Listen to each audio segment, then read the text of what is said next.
ओम शांति ज़रूर लिखिएगा। जिस एक बड़ी ही दुखद भरी अपडेट आप तक साझा कर रहे हैं कि जिस तरह से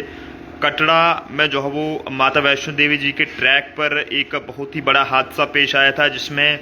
2 महिलाओं की जान चली गई थी, जबकि एक बच्ची उसमें जो है वो गंभीर रूप से घायल हुई थी। लेकिन आपको बताते चलें कि इसमें जान गंवाने वाली सपना, जो कि 1 महीना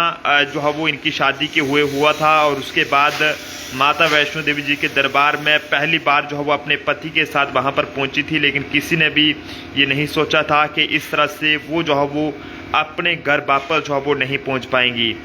सपना जी की बात करें तो महज 1 महीना पहले जो है वो इनकी शादी हुई थी, जिसके बाद पहली बार ये अपने पति के साथ जो है वो कटरा में माता वैष्णो देवी जी के दर्शन करने के लिए वहां पर पहुंची थी। लेकिन जिस तरह से वहां पर भारी बारिश होने की वजह से वहां पर पहाड़ों से जब पत्थर गिरे, तो ऐसे में ठीक माता वैष्णो देवी जी के ट्रैक जो पंछी हेलीपैड है उसके पास जो है वो ये पत्थर गिरते हैं, जिसकी वजह से जो है वो 2 महिलाओं की उसमें जान चली जाती है। लेकिन उसमें एक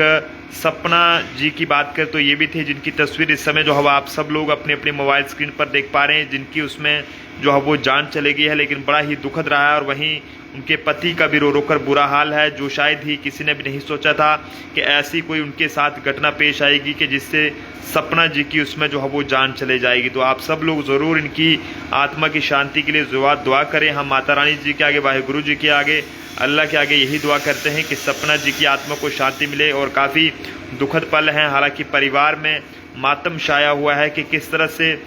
सपना जी और उनके पति की शादी जब हुई, तो उसके बाद महीने बाद जो है वो इन्होंने ये सोचा था कि वो माता वैष्णो देवी जी के दरबार में वहाँ पर जो है वो हाजिरी लगाएंगे और माथा टेकेंगे। लेकिन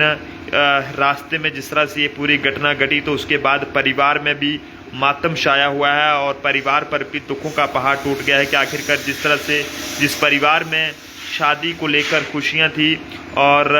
सपना जी अपने पति के साथ माता वैष्णो देवी जी के दरबार में जो है वहाँ पर गई हुई थी, लेकिन ऐसे में जिस तरह से वहाँ पर माता वैष्णो देवी जी के ट्रैक पर अचानक पत्थर गिरते हैं और जिससे इनकी जो है वो उसमें जान चले जाती है, और जिसके बारे में जब जानकारी परिजनों को मिलती है तो उन पर भी एक दुखों का पहाड़ टूट जाता है कि आखिरकार किस तरह से उनकी बेटी की या फिर ससुराल वालों की बात करें तो उनने भी जो है वो ये सुनकर हैरान रह गए, और उन्हें भी यकीन नहीं हुआ कि क्या कभी ऐसा हुआ जो है वो होगा या फिर नहीं हुआ होगा। लेकिन जब उनके बेटे ने उनको ये जानकारी दी और बताया कि ऐसे ऐसे जो है वो सपना की जान चली गई है, तो परिवार भी जो है वो सदमे में चला गया, और परिवार में भी मातम जो है वो छा गया। तो आप सब लोग ज़रूर इनकी आत्मा की शांति के लिए दुआ करें, और आप सब लोगों से कहेंगे कि ख़राब मौसम है तो अगर फिर आप कोशिश करें कि यात्रा जितनी